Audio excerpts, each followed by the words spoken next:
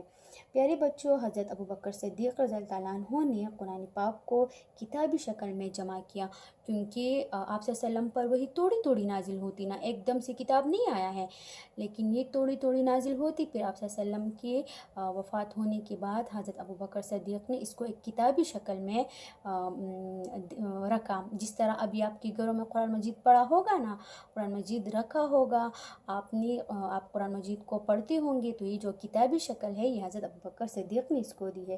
قرآن پاک میں 540 رکوع اور 7 منزلیں ہیں، ٹھیک ہے بچوں۔ پیارے بچوں، یہ تھے قرآن مجید کے بارے میں کچھ جنرل معلومات۔ اب آتی ہے پڑھائی کی طرف۔ پڑھائی میں بھی میں آپ کو تھوڑا بہت ایکسپلین کرتی رہوں گی، ٹھیک ہے بچوں۔ پیارے بچوں، look at your book on page number 10۔ سب سے پہلے آتی ہے پڑھائی کی طرف۔ پیارے بچوں، قرآن مجید حصہ اول، یہ آپ کا ٹاپک ہے۔ قرآن مجید اللہ تعالیٰ کی آخری آسمانی کتاب ہے، ٹھیک ہے۔ یہ آسمانی کتاب اس لیے ہے کیونکہ یہ آسمان کی طرف سے نازل ہوئی، اللہ تعالیٰ نے اپنے پیغمبروں کو عطا کی ہے، اپنے پیغمبروں پر نازل کی ہے۔ قرآن مجید اللہ تعالیٰ کا پیغام ہے، پیغام لے کر آیا کرتا تھا۔ یہ کتاب آخری نبی حضرت محمد صلی اللہ علیہ وآلہ وسلم پر 23 سال کے عرصے میں نازل کی گئی، ٹھیک ہے۔ میں نے آپ کو ابھی پہلے بتایا، اللہ تعالیٰ نے یہ کتاب نبی کریم صلی اللہ علیہ وسلم کو لوگوں کی ہدایت کے لیے عطا کی۔ لوگ گمراہ تھے، لوگ اللہ کی پہچان کو بھول گئے تھے، تو اللہ تعالیٰ نے لوگوں کی ہدایت اور رہنمائی کے لیے کہ وہ صحیح راستہ چنیں، دین اسلام چنیں، ایک اللہ کو مانیں، تو اس کی ہدایت کے لیے، لوگوں کی رہنمائی کے لیے اللہ تعالیٰ نے قرآن شریف نازل فرمائے۔ حضرت جبرائیل علیہ السلام اللہ تعالیٰ کا پیغام نبی کریم صلی اللہ علیہ وسلم کے پاس لاتے تھے، ٹھیک ہے، یعنی وہی ہوتی تھی۔ قرآن مجید کی معنی ہے پڑھنا، قرآن مجید کی لغوی معنی ہے وہ چیز جو بار بار پڑھی جائے، ٹھیک ہے، یہ قرآن مجید کی معنی ہے۔ قرآن مجید کی معنی کیا ہے؟ پڑھنا۔ یہ دنیا میں سب سے زیادہ پڑھی جانے والی کتاب ہے۔ اللہ تعالیٰ نے قرآن مجید کی حفاظت کی ذمہ داری خود لی ہے۔ پیارے بچوں، جتنی بھی پہلے آسمانی کتابیں نازل ہوئی، یعنی تورات، زبور، انجیل، تو اس میں کہیں نہ کہیں رد و بدل ہوا ہے، ٹھیک ہے، یعنی بنی اسرائیل کی قوم نے اور بہت سارے قوم نے اس میں کہیں نہ کہیں پر چینجز کی ہے، اس میں تبدیلی کی ہے، تو وہ کتابیں اللہ تعالیٰ نے ریجیکٹ کی ہے، رد کی ہے، اور اس کے بدلے میں قرآن آیا ہے، ٹھیک ہے، کہ اس میں ایک بھی زبر اور زیر کا کوئی بھی کسی بھی چیز کا فرق نہیں ہے، ٹھیک ہے بچوں۔ تو اس کی حفاظت کی ذمہ داری خود اللہ تعالیٰ نے لی ہے، اور قرآن مجید کو اترے ہوئے 1400 سال کا عرصہ تقریباً گزر چکا ہے، لیکن آج تک اس میں ایک بھی زبر اور زیر کا فرق نہیں آیا ہے۔ کیوں؟ کیونکہ اس کی حفاظت کون کر رہا ہے؟ اللہ تعالیٰ خود کرتا ہے۔ قرآن مجید میں ارشاد ہے، ترجمہ کیا ہے؟ بے شک ہم نے اس ذکر کا مطلب ہے اللہ تعالیٰ کی ہدایت کا ذکر، اللہ تعالیٰ کا ذکر، ٹھیک ہے، ہم نے اس ذکر یعنی قرآن کو نازل کیا ہے اور ہم ہی اس کی حفاظت کرنے والے ہیں۔ ہم یعنی اللہ تعالیٰ خود اس کے محافظ ہے۔ قرآن کا محافظ کون ہے؟ اللہ تعالیٰ ہے، اور وہ خود اس کی حفاظت کرنے والا ہے، تو اسی لیے اس میں آج تک ایک بھی چیز کا فرق نہیں آیا ہے۔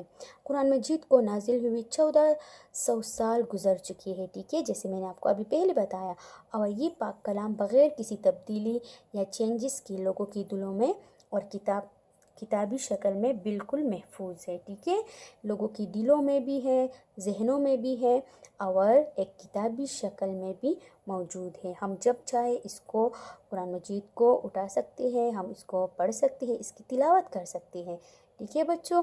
اللہ تعالیٰ اس شخص سے بہت خوش ہوتا ہے جو قرآن مجید کی روزانہ تلاوت کرتا ہے۔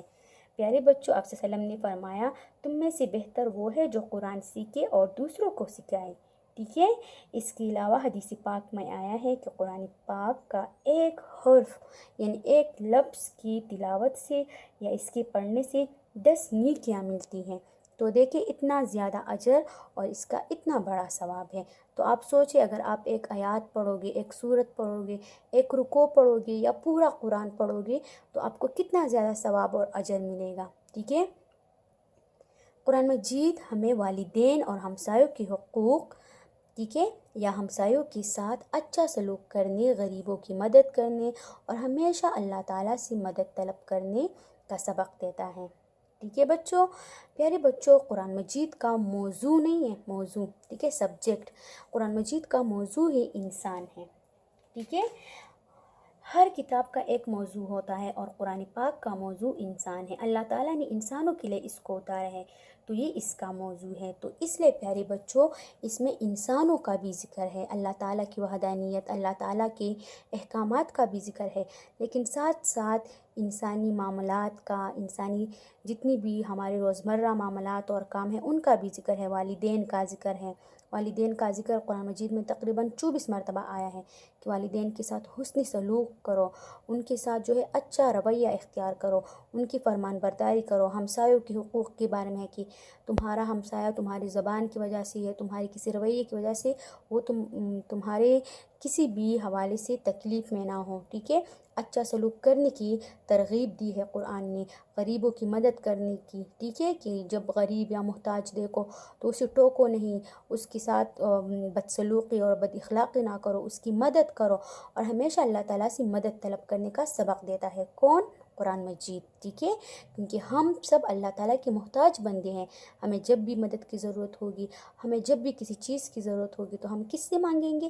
اللہ تعالیٰ سے طلب کریں گے. ٹھیک ہے، مانگیں گے. قرآن مجید ہمیں وعدوں کی پابندی کرنے کا بھی حکم دیتا ہے. ٹھیک ہے، قرآن مجید میں وعدوں کی پابندی، یعنی اگر آپ کسی سے پرومس کرو یا کوئی بھی وعدہ آپ جو بھی وعدہ آپ کسی سے کرتے ہو تو اس کی پابندی رکھنا بہت زیادہ ضروری ہے. پھر اس کو ہر حال میں آپ نے پورا کرنا ہے. ایسا نہیں کہ آپ کسی سے پرومس کرو اور پھر جا کے بس توڑ دو، اس طرح نہیں. ٹھیک ہے، ہر حال میں آپ نے پھر اپنا وعدہ پورا کرنا ہے. وعدہ پورا کرنا بھی زبان کی سچائی ہے، یہ صداقت میں آتا ہے، یہ سچائی میں آتا ہے. اور سچائی جو ہے وہ اسلام ہمیں سکھاتا ہے کہ ہر حال میں، ہر سچویشن میں ہم نے کیا کرنا ہے؟ سچ بولنا ہے. تو وعدے کی پابندی بھی ایک سچائی کا عمل ہے. ٹھیک ہے بچوں، اگر آپ وعدے کی پابندی نہیں کرو گے تو پھر آپ جھوٹے ثابت ہو جاؤ گے نا. تو وعدے کی پابندی کرنے کا بھی کون حکم دیتا ہے؟ قرآن مجید، کیونکہ اس سے انسان سچا ثابت ہوتا ہے اور اللہ تعالیٰ بھی خوش ہوتا ہے اور آپ کا کام بھی ہو جاتا ہے. رسول اللہ صلی اللہ علیہ وسلم نے ارشاد فرمایا، جس شخص نے سورۃ یاسین، آپ نے قرآن مجید کو پڑھا ہوگا، آپ نے ماشاءاللہ سے سب نے ناظرہ کیا ہوگا، اپنے قرآن کو سب نے ختم بھی کیا ہوگا، تو آپ اس کے صورتوں کے بارے میں جانتے بھی ہوں گے نا. ٹھیک ہے بچوں، جس شخص نے سورۃ یاسین کسی رات میں اللہ تعالیٰ کی رضا کے لیے پڑھی، ٹھیک ہے، سورۃ یاسین کو آپ جانتے ہوں گے. ٹھیک ہے، کہ جس نے بھی اس صورت کو صرف اور صرف اللہ تعالیٰ کی رضا کے لیے پڑھی کہ اللہ تعالیٰ خوش ہو جائے، مجھ سے راضی ہو جائے، تو اس کی مغفرت کر دی جاتی ہے. ٹھیک ہے، یعنی وہ بخش دیا جاتا ہے. ابن حبان ایک کا نام ہے. ٹھیک ہے بچوں، یہ تھے قرآن مجید کی پڑھائی اور اس کا تھوڑا بہت انٹروڈکشن. آئی ہوپ آپ کو اچھی سی سمجھ آ گئی ہوگی. پیارے بچوں، نیکسٹ لیسن میں ہم اس کا ایکسرسائز کریں گے. تب تک آپ نے قرآن مجید کو اس سبق کو دوبارہ ایک دفعہ پڑھنا ہے اور اچھے سے سمجھ جانا ہے. ٹھیک ہے، memorize this with the help of your parents. Thank you.